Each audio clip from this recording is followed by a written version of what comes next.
கர்த்தர் நல்லவர், அவர் கிருபை என்றும் உள்ளது. கர்த்தருக்கு கூடான கொடி ஸ்தோத்திரம். இந்த நாளிலும் கர்த்தருடைய வார்த்தை தியானிப்போம். மத்திய 3வது அதிகாரத்தில் 8-9வது வசனத்தை நான் வாசிக்கிறேன். மனம் திரும்புவதற்கு ஏற்ற கனிகளை கொடுங்கள். மனம் திரும்புவதற்கு ஏற்ற கனிகளை கொடுங்கள். ஆபிரகாம் எங்களுக்கு தகப்பன் என்று உங்களுக்குள்ளே சொல்லிக்கொள்ள நினையாதிருங்கள். ஆபிரகாம் எங்களுக்கு தகப்பன் என்று உங்களுக்குள்ளே சொல்லிக்கொள்ள நினையாதிருங்கள்.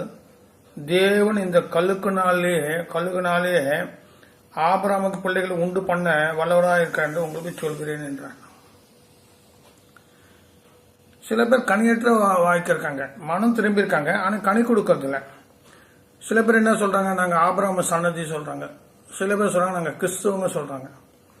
கிறிஸ்து நடந்தா போல நடக்கணும், ஆபிரகாம் கீழ்படிந்தா போல கீழ்படினு. அதனால இங்க வேத வார்த்தை சொல்லுது, ஆபிரகாம் எங்களுக்கு தகப்பன் என்று உங்களுக்குள்ளே சொல்லிக் கொள்ள நினையாதிருங்கள். கர்த்தர் நல்லவர், ஹல்லேலூயா.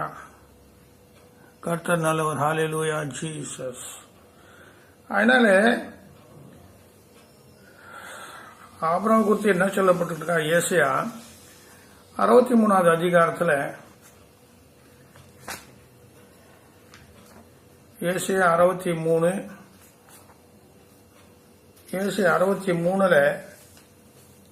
16வது வார்த்தை நான் வாசிக்கிறேன். தேவரீர் எங்கள் பிதாவாய் இருக்கிறீர். ஆபிரகாம் எங்களை அறியான், இஸ்ரவேலுக்கு நாங்கள் அறியப்பட்டவர்கள் அல்ல. கர்த்தாவே, நீர் எங்கள் பிதாவும் எங்கள் மீட்பருமாய் இருக்கிறீர். இது பூர்வ காலத்து முதல் உம்முடைய நாமம். இங்க என்ன சொல்லப்பட்டிருக்கிற, தேவரீர் எங்கள் பிதாவாய் இருக்கிறீர். ஆபிரகாம் எங்களை அறியான், இஸ்ரவேலுக்கு நாங்கள் அறியப்பட்டவர்களும் அல்ல. கர்த்தாவே, நீர் எங்கள் பிதாவும் எங்கள் மீட்புறமாய் இருக்கிறீர். இது பூர்வ காலத்தும் உம்முடைய நாமம் என்றார். அதனால ஆபிரகாம் அறிந்து கொள்ளவில்லை, நம்மள இயேசு கிறிஸ்து தான் அறிந்து கொண்டார். மோசே ஆண்டவர்கிட்ட போய், ஆண்டவர் நாமம் என்ன என்று கேட்ட போது, நான் இருக்கிற வகையில் இருக்கிறேன் என்று சொன்னார். அநேக நாமங்கள் சொல்லப்பட்டிருக்கு. ஏன் அப்ப இயேசு கிறிஸ்து அவர் வெளிப்படுத்தல? ஆபிரகாமுக்கும் அந்த இயேசு கிறிஸ்துடைய வெளிப்பாடு கிடையாது, கொடுக்கல. மோசைக்கும் அந்த வெளிப்பாடு கொடுக்கல. ஆனா நமக்கு அந்த வெளிப்பாடு கொடுத்தார். இயேசு கிறிஸ்து தான் ரட்சகர் என்று கொடுத்தாரு. அவர் மூலமாக நம்ம மீட்பு உண்டாயிடுச்சு. அதனால அந்த மீட்பை காத்து கொள்ளணும். எதுக்கு இந்த வேத வார்த்தை நான் சொல்றேன்? சில பேர் தங்களுக்குள்ளே தங்கள் சொல்லிக் கொள்வதை சில குணாதிசயங்களை பார்ப்போம். இங்கே குணாதிசயங்களை பார்க்கும் போது ரொம்ப ஆச்சரியமா இருந்தது. ஹல்லேலூயா. சில காரியங்களை கர்த்தர் வெறுக்கிறார், சில காரியங்களை அவர் நேசிக்கிறார். அதனால தேவன் வெறுக்கிறார்கள் நம்ம பேசக்கூடாது, மிஞ்சின நீதிமானமும் இருக்கக்கூடாது. ஹல்லேலூயா. உள்ளது உள்ளது என்றும் இல்லாதது இல்லாது என்று சொல்லுங்கள் என்று வேதம் சொல்லுகிறது. ஆனால் எரேமியா 8வது அதிகாரம், எரேமியா 7வது அதிகாரம் 8-10வது வார்த்தை நான் வாசிக்கிறேன் கேட்பமாக. இங்கே இதோ ஒன்றுக்கும் உதவாத பொய் வார்த்தைகள் நீங்கள் நம்புகிறீர்கள். ஒன்றுக்கும் உதவாத பொய் வார்த்தைகள் நம்புகிறீர்கள். நீதிமன்றங்கள் இருக்கு, நம்ம பேசுற வார்த்தை வல்லமில்லாத வார்த்தை. தேவ வார்த்தை வல்லம் உடையது, அது ஜீவனும் ஆயுமா இருக்கிறது. யோவான் 6:63 சொல்லப்பட்டிருக்கிறது. ஆனா நம்முடைய மனசுடைய வார்த்தை ஜீவனும் கிடையாது, வல்லமையும் கிடையாது. அதனால இப்போ இந்த எரேமியா 7வது அதிகாரத்துல 8வது, இதோ ஒன்றுக்கும் உதவாத பொய் வார்த்தைகளை நீங்கள் நம்புகிறீர்கள். நீங்கள் திருடி, கொலை செய்து, விபச்சாரம் பண்ணி, பொய்யானை இட்டு, பாகாலுக்கு தூபம் காட்டி, நீங்க அறியாத அந்நிய தேவர்களை பின்பற்றி பிற்பாடு சொல்றாரு.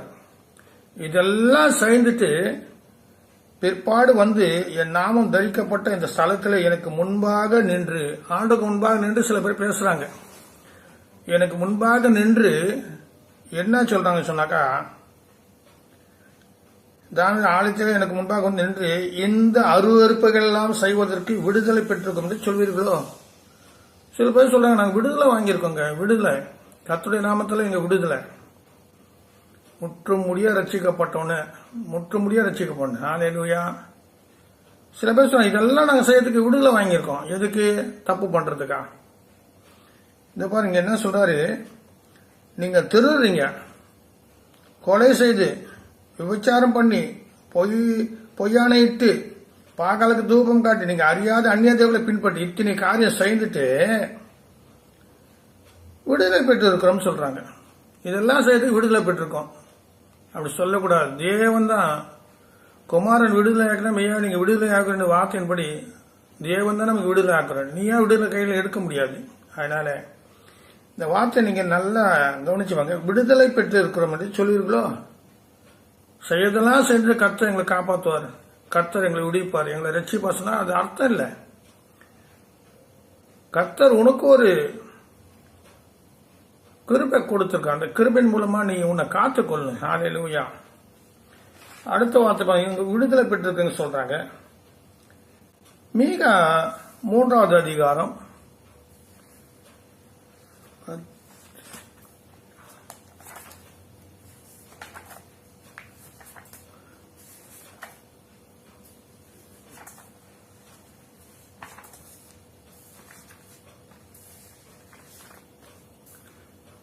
3வது அதிகாரம் இதுல ஒரு வார்த்தையை வாசிக்கிறேன், கேளுங்க. மீகா 3வது அதிகாரத்தில் வார்த்தை 14 வார்த்தை, அதன் தலைவர்கள் பரிதானத்துக்கு நியாயம் தீர்க்கிறார்கள். அதன் தலைவர்கள் சொன்னா தலைவர் இன்னைக்கு யாரு? சபைக்கு தலைவராக இருக்கிறது யாரு? அவங்க தான் தலைவருக்கு நமக்கு. அதன் தலைவர்கள் பரிதானத்துக்கு நியாயம் தீர்க்கிறார்கள். அதன் ஆசாரியர்கள் கூலிக்கு உபதேசிக்கிறார்கள். ஆசாரியர்கள் என்ன பண்றாங்க? கூலிக்கு உபதேசிக்கிறார்கள். அதன் தீர்க்கதரிசி பணத்துக்கு குறி சொல்கிறார்கள். 3 காரியம். 1 தலைவர், 2 ஆசாரியர்கள், 3 தீர்க்கதரிசி பணத்துக்கு குறி சொல்கிறார்கள். ஆகிலும் அவர்கள் கர்த்தரை சார்ந்து கொண்டு எப்படி செய்யறாங்க? கர்த்தரை சார்ந்து கொண்டு, கர்த்தர் நாமத்தை சொல்லி, ஆண்டவர் சொன்னார், என் நாமத்தை கொண்டே உங்களை வஞ்சிப்பாங்க, என் நாமத்தை கொண்டே உங்களை என்ன பண்ணுவாங்க? வஞ்சிப்பாங்க. ஹல்லேலூயா. அப்ப சொல்றாரு, தீர்க்கதரிசிக்கு பணத்துக்கு குறி சொல்கிறார்கள். ஆகிலும் அவர்கள் கர்த்தரை சார்ந்து கொண்டு, எங்கள் நடுவில் கர்த்தர் இல்லையோ, எங்கள் நடுவில் கர்த்தர் இல்லையோ. அது எப்படி இருப்பாரு? நீ அக்கறம் பண்ணுவேன், பாவம் பண்ணுவேன், அநியாயம் பண்ணுவேன், துரோகம் பண்ணுவேன், அசுத்தமா இருப்பேன், வேசித்தனம் பண்ணுவேன், எல்லாத்தையும் பண்ணிட்டு வந்து என்ன சொல்றது? எங்கள் நடுவில் இல்லையோ சொல்றீங்க, கேட்கறீங்க. அது எப்படி உங்க நடுவில் இருப்பாரு? நான் பரிசுத்த ஆகிய நீங்கள் பரிசுத்தமா இருங்க சொன்னாரு. அப்போ நடுவில் எப்போ வாசம் பண்ணீங்க? பரிசுத்தம் உங்க நடுவில் வந்து வாசம் பண்ணுவாரு. இங்க அவங்க சொல்றாங்க, அவங்க குணாதிசயங்கள் பாருங்க, எங்கள் நடுவில் இல்லையோ தீங்கு எங்கள் வராது என்கிறார்கள். எங்கள் நடுவில் இருக்காரு கர்த்தர், எங்களுக்கு தீங்கு வராது. அது எப்படி உங்களுக்கு வராம இருக்கும்? கர்த்தர் சொன்ன வார்த்தை மீறி பேசுறீங்க. கர்த்தர் கொடுக்காத கொடுத்து வாங்கினா இருக்கதா பேசுறீங்க. தீங்கு வராது நீங்களே எப்படி சொல்லலாம்? நாங்க விடுதலை பெற்றிருக்கோம் நீங்களே சொல்லிக்கலாமா? தேவன் சொல்லு, உனக்கு விடுதலை கொடுத்திருக்கேன், உனக்கு தீங்கு வராது தேவன் சொல்லு. ஹல்லேலூயா. அதனால இது 2வது ஒரு குணாதிசயங்கள் பாருங்க. மனுஷனுடைய எண்ணங்கள் எப்படி இருக்கு பாருங்க. அங்க என்ன சொல்றாங்க? நாங்க விடுதலை பெற்றிருக்கிறோம் என்ன தப்பு பண்றதுக்கா. இங்க என்ன சொல்றாங்க? எங்கள் நடுவில் இல்லையோ தீங்கு எங்கள் மேல் வராது. அப்ப என்னென்ன செய்யறாங்க? தலைவருக்கு பரிதானம் வாங்குறாங்க, லஞ்சம் வாங்குறாங்க தலைவர்கள். ஆசாரியர்கள் கூலிக்கு உபதேசிக்கிறார்கள். அப்ப உண்மையா உபதேசிக்கிறதுக்கு கூலிக்கு உபதேசிக்க வித்தியாசம். பவுல் எதிராக ஆரோக்கியமான உபதேசம் சொல்லுங்க சொல்ல. பவுல் என்ன சொல்றாரு? புதிய ஏற்பாட்டுல ஆரோக்கியமான உபதேசம். இந்த ஆரோக்கியமான உபதேசம் ஒரு மனுஷனை ஆசிரியரும் உயர்த்தும். ஹல்லேலூயா. இன்னைக்கு இது ஆரோக்கியமான உபதேசமா? இவங்க சொல்றது ஆரோக்கியமா? இல்ல. பாருங்க, எங்கள் நடுவில் இல்லையோ தீங்கு எங்கள் மேல் வராது என்கிறார்கள் கர்த்தர். சில இன்னொரு குணாதிசயங்களை பார்க்க, மனுஷனுடைய குணாதிசயங்களை பார்க்கலாம். ஆமோஸ் 9:10. ஆமோஸ்ல 9:10 பார்ப்போம். ஆமோஸ்ல 9:10 பார்ப்போம். தீங்கு எங்களை அணுவதில்லை, எங்களுக்கு நேரிடலும் இல்லை என்று என் ஜனத்தில் சொல்கிற பாவிகள் எல்லோரும் பட்டயத்தால் சாவார்கள்.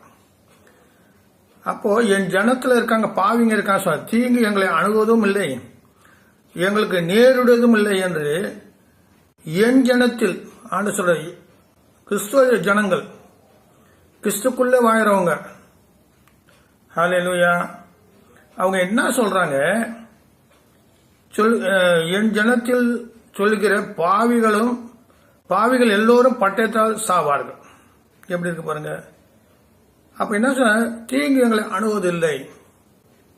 பாவிகள் சொல்றாங்க, பாவம் செய்யிட்டு வந்து சொல்றாங்க, எங்களுக்கு தீங்கு அணுகாதுங்க, தேவன் மன்னிச்சிடுவாரு. மன்னிக்கிறாரு, சரி, அதுக்கேற்ற தண்டனை நிறைவேறும். ஹல்லேலூயா. அவர் யாரையும் பாராபட்சம் பார்க்க மாட்டார், பரிதானம் வாங்க மாட்டார். கர்த்தர், நீ வாங்க பரிதானம், நீ பாராபட்சம் பார்ப்ப, ஆண்டவர் பார்க்க மாட்டாரு. அதனால தேவனுக்கு பயந்து நடக்கணும். ஹல்லேலூயா. அடுத்த குணாதிசயங்களை பார்ப்போம். ஹல்லேலூயா. எரேமியா, ஜீசஸ்,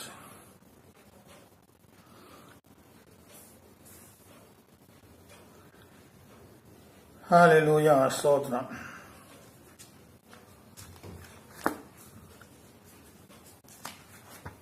எரேமியா 8வது அதிகாரத்துல இன்னொருத்தருடைய குணாதிசயம் நாம் பார்ப்போம். 8வது வார்த்தை, நாங்கள் ஞானிகள் என்றும் கர்த்தருடைய வேதம் எங்களிடத்தில் இருக்கிறது என்றும். சில பேர் என்ன சொன்னாங்க, நாங்கள் ஞானிப்பா, நாங்கள் வேத ஞானி, வேத பாரகர், நாங்கள் பரிசுவான் நாங்கள்லாம் பெரிய ஆட்கள், அப்படி சில பேர் தங்களுக்குள்ளே தாங்களே சொல்லிக்கிறாங்க மற்றவங்கிட்ட.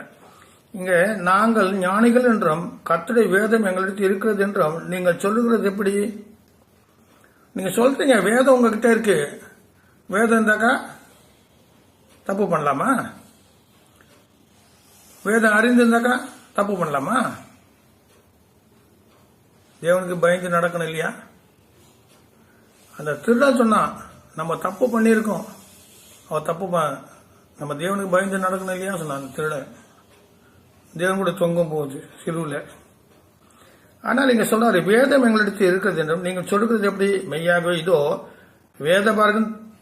வேதபாரர்களின் கள்ள எழுத்தாணி அது அபத்தமாக்குகிறது. கள்ள எழுத்தாணி, வேதபாரகர் என்ன பண்ண கள்ள எழுத்தாணி வச்சிருக்காங்க. ஹல்லேலூயா. கர்த்தர் நல்லவர், அவர் கிருபை என்றும் உள்ளது. அடுத்த காரியம் பார்ப்போம். எரேமியா 5வது அதிகாரத்துல ஒரு வார்த்தை பார்ப்போம். இங்க எரேமியா 5வது அதிகாரத்துல நான் முக்கியப்படுத்துவது 12வது வார்த்தை, அவர் அப்படிப்பட்டவர் அல்லவென்றும் பொல்லாப்பு நம்மேல் வராது, நாம் பட்டயத்தாகிலும் பஞ்சத்தியாகிலும் காண்பதில்லை என்றும்.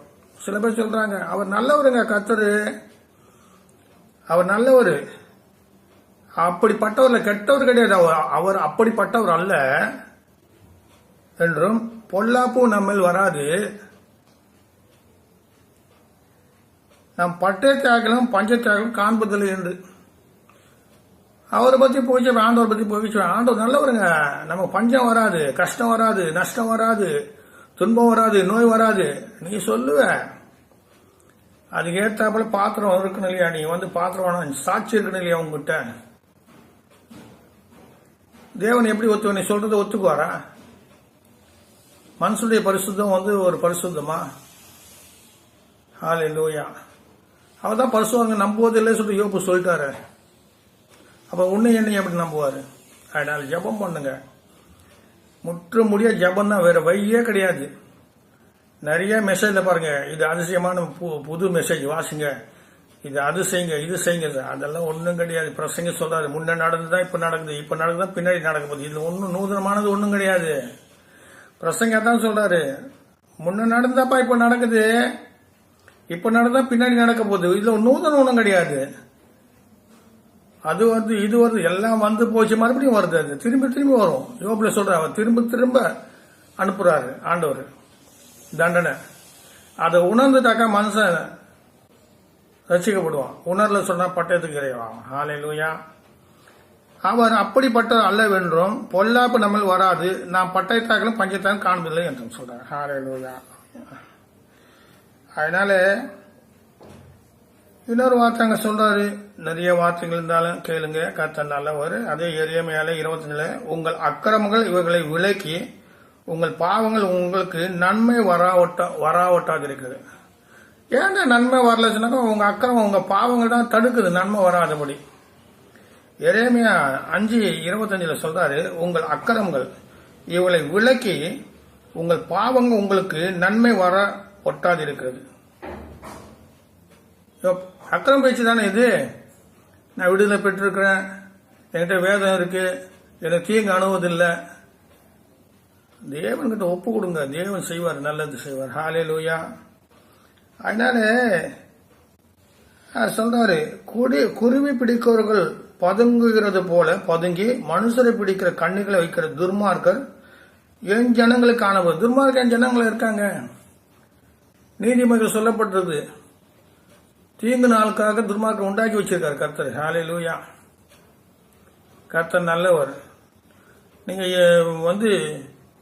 நீங்க சங்கீதத்தில் இருக்கு, தீங்கு செய்ய தேவதூதர் கூட இருக்காங்க. ஹல்லேலூயா. சங்கீதம் 78 இருக்கு, 78:49 நினைக்கிறோம் வார்த்தை. தீங்கு செய்ய தேவதூதர்கள் இருக்காங்க, அவர்கிட்ட நன்மை செய்த தேவதூதர்கள் இருக்காங்க. தீங்கு செய்த தேவதூதர் வந்தா என்ன கதியாகும் நம்ம கதி? அநியாயம் பண்றாங்க, கிறிஸ்தவ பார்த்து அடிக்கிறாங்க, ஒதுக்கிறாங்க. ஆனா ஆண்டோடைய கோபம் இறங்கிச்சுனாக்கா ஒருத்தர் கூட இருக்க முடியாது. ஹல்லேலூயா. கர்த்தர் நல்லவர். ஆண்டவர் இவைகளை நான் விசாரி 29 சொல்றாரு, அவங்க என்ன பண்றாங்க, குருவிகள் என் ஜனங்கள் காணப்படுகிறது, துர்மார்க்கர்கள் என் ஜனத்தை காணப்படுகிறார்கள். குருவிகளால் கூண்டு நிறைந்திருக்கிறது போல அவங்க வீடுகள் கபடங்களால் நிறைந்திருக்குது. ஆதலா அவங்க பெருகி ஐஸ்வரங்கள் ஆகிறார்கள், கொய்த்து சலுக்கு பண்ணுகிறார்கள். துர்மார்க்குடைய செயல்களை கண்டிக்காமல் விடுகிறார்கள். திக்கருடைய வாய்க்கு விசாரியாமல் தங்கள் மாத்திரம் வாய்கிறார்கள். எளியவர்கள் நியாயத்தை தீர்க்கார்கள். இவர்களை விசாரியாது இருப்பேனோ, இப்படிப்பட்ட ஜாதிக்கு என் ஆத்மா நீதியை சரி கட்டாது இருக்கு என்று கர்த்தர் சொல்கிறார். கீழே சொல்றார் 30வது வார்த்தை, திகைத்து திடுக்கிடத்தக்க காரியம் தேசத்தில் நடந்து வருகிறது. இப்ப தேசத்துல என்ன காரியம் இங்க சொல்றாரு, திகைத்து திகைக்கிறோம். என்னடா இப்படி எல்லாம் நடக்குது, திடுக்கிட்டு ஏதோ காரியம் நடக்குது. அங்க சர்ச்சை ஒடிக்கிறான், ஒருத்தன் சர்ச்சை நட்டாது சொல்றான், கிறிஸ்தவனை அடிக்கிறான், ஒதுக்கிறான்.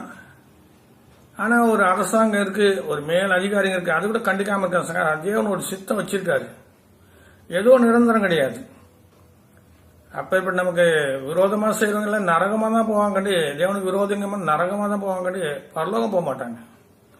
ஆனா இங்க நல்லா இருக்கலாம், செத்த பிறகு ஒரு எல்லாரும் நியாய தீர்ப்பு இருக்கு. அதனால கர்த்தர் நல்லவர். இன்னும் ஒரு 2-3 வார்த்தை பார்ப்போம். ஹல்லேலூயா. சகேரியா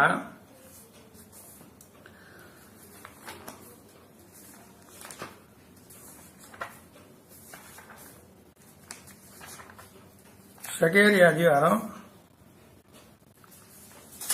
ஜீசஸ்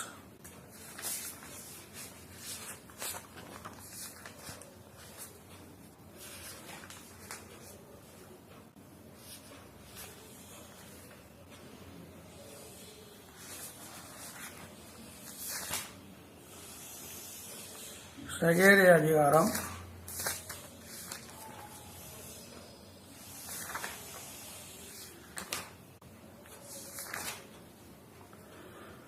11வது அதிகாரத்தை காண்போம்.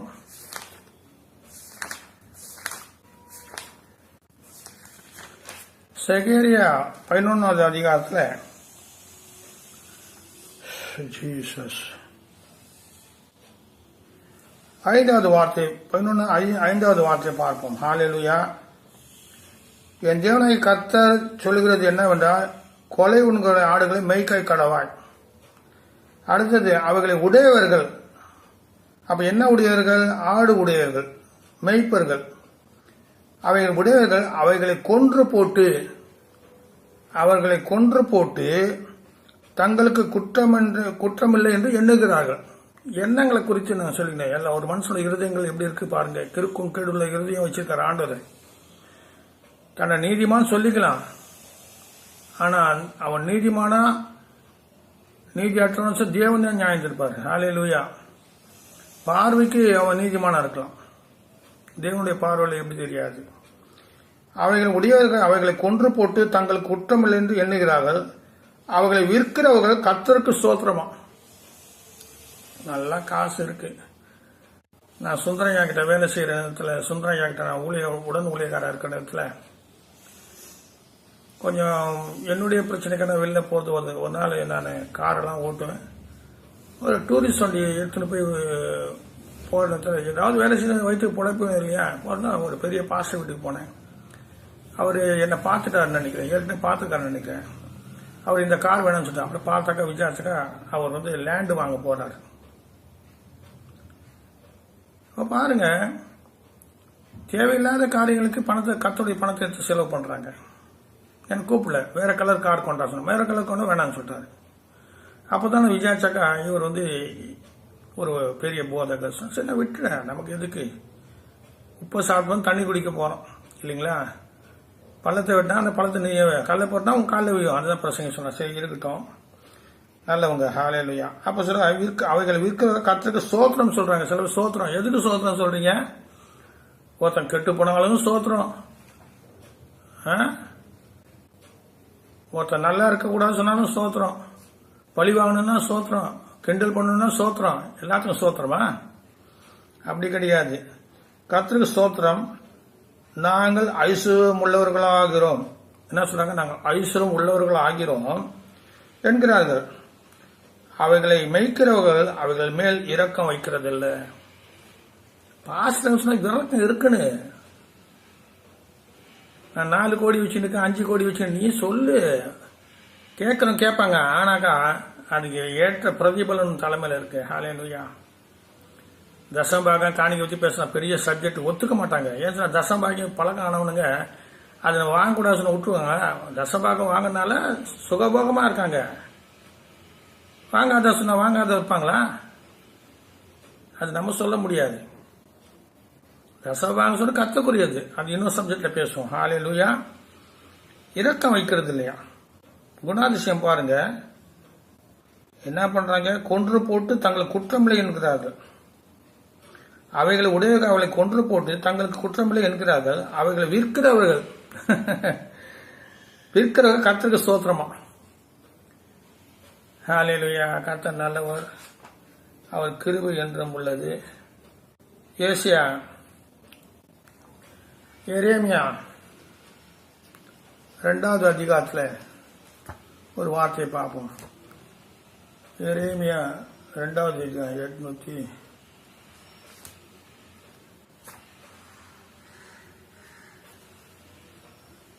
800 எரேமியா 2வது அதிகாரம் அந்த 35வது வார்த்தை. ஆகிலும் குற்றமில்லாதிருக்கிறேன்,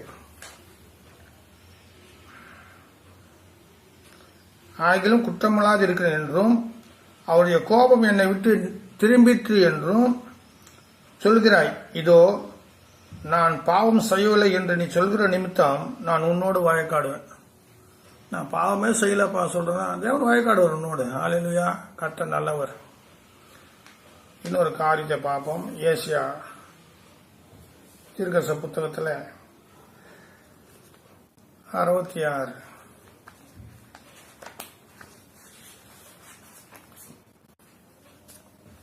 ஏசியா தீர்க்கதரிசி 66வது அதிகாரத்துல ஜீசஸ் 66வது அதிகாரம் 66 3வது வார்த்தை 4வது வார்த்தை பார்ப்போம். 3:5 ஏசியா 66 3வது வசனம். மாட்டை வெட்டுகிறவன் மனுஷனை கொள்கிறவனாகவும், ஆட்டை பலியிடுகிறவன் நியாய காதை அறுக்கிறவனாகவும், காணிக்கை படைக்கிறவன் பன்றி ரத்தத்தை படைக்கிறவனாகவும், தூபம் காட்டுகிறவன் விக்கிரத்தை ஸ்தோத்திரனாகவும் இருக்கிறான். இவர்கள் தங்கள் வழிகளையே தெரிந்து கொள்கிறார்கள். சில பேர் தங்கள் வழிகளை தெரிந்து, கர்த்தருடைய வழிகளை தெரிந்து கொள்றதில்லை. தங்கள் வழியை தெரிந்து, கர்த்தருடைய வழி அருமையான வழி. ஹalleluya. அதனால தங்கள் வழிகளே தெரிந்து கொள்கிறார்கள். இவர்களுடைய ஆத்மா தங்கள் அருவருப்பு மேல் விருப்பமாயிருக்கிறது. சிலருக்கு என்னதான் இருந்தாலும் கிறிஸ்துவ அருவருப்பான காரியங்கள் செய்து இருப்பாங்க. நான் சில கிறிஸ்துவ பார்த்துருக்கேன். லட்சக்கணக்காக பணம் இருக்கும், நல்ல வசதி வாய்ப்பு இருந்தாலும் அவங்க காரியம் கூட அருவருப்பான காரியங்களா இருக்கும். கர்த்தருடைய ஊழியத்துக்கு காணிக்கை கொடுப்பாங்க, எல்லாம் செய்வாங்க. ஆனா அவங்க திருந்த மாட்டாங்க. உன் காணிக்கை கொடுத்தா மட்டும் கர்த்தர் உன்னை ரட்சிப்பாரா? முதலாவது நீ மனம் திரும்பணும். மனம் திரும்பாத பட்சத்தில் என்ன இருக்கு? கோடால வைக்கப்பட்டிருக்கு. ஹல்லேலூயா. நீ ஐஸ்வர்யா இருந்து கர்த்தருக்கு என்ன பிரயோஜனம் சொல்லு. யோபு 25:32 அதிகாரத்தை சொல்றாரு, நீ நீதிமானா இருந்தானா, நீ யாரா இருந்தா, நான் ஞானி இருந்தா, எனக்கு என்ன நஷ்டம் லாபம்னு சொல்றாரு. தேவனுக்கு நஷ்ட லாபம், உனக்கு தான் நஷ்ட லாபம். ஹல்லேலூயா. கர்த்தர் நல்லவர். இங்கே மறுபடியும் இயேசு 66 5வது வார்த்தை, கர்த்தருடைய வசனத்துக்கு நடுங்குகளே, அவருடைய வார்த்தை கேளுங்கள், என் நாமத்தின் நிமித்தம் உங்களை பகைத்து. சில பேர் இயேசு நாமத்தை பகைக்கிறாங்க. இயேசு நாமத்தை பகைக்கிறாங்க. பாருங்க, கர்த்தருடைய வசனத்துக்கு நடுங்குகளே, அவங்க வார்த்தைகளை கேளுங்கள், என் நாமத்தையும் உங்களை பகைத்து. கர்த்தருடைய வசனத்தின் நடுங்களை அவருடைய வார்த்தை கேளுங்கள், என் நாமத்தையும் உங்களை பகைத்து உங்களை அப்புறப்படுத்துகிற உங்க சகோதரர் கர்த்தர் மகிமைப்படுகிறார்கள் என்கிறாங்க. அங்க சோத்திரம் சொன்னாங்க, இங்க மகிமைப்படுவாரு. கர்த்தர் எப்படி மகிமைப்படுவாரு? செய்யறதுல ஆட்டோயம் பண்ணிட்டு ஏழை எளியோருக்கு செய்யாம வரைச்ச ஆபிரகாம் பத்தி சொல்லப்பட்டிருக்கு அப்போஸ்தலர் 7வது அதிகாரத்துல. ஆபிரகாம் வரும்போது ஒரு அடி காணி நிலம் கூட கிடையாதான் வசனம் இருக்கு. அப்போஸ்தலர் 7வது அதிகாரத்து பாருங்க நீங்க. ஆபிரகாம் வரும்போது அவனுக்கு ஒரு அடி நிலம் கூட கிடையாது. இன்னைக்கு எத்தனை அடி நிலம் வாங்கி வைக்கிறேன் நீங்க? தேவையா? தேவனுக்காக வாங்கி வைங்க, தேவனுக்கு கொடுங்க, தேவனுக்கு காரியங்கள் செய்யுங்க. ஹல்லேலூயா. உன் நினைவுகள் என்னுடைய நினைவுகள், உன்னுடைய வைகள் என்னுடைய வைகள், உன் நினைவு காட்ட வைகள். அருமையான காரியங்கள் சொல்லியிருக்கார் கர்த்தர் ஏசியால.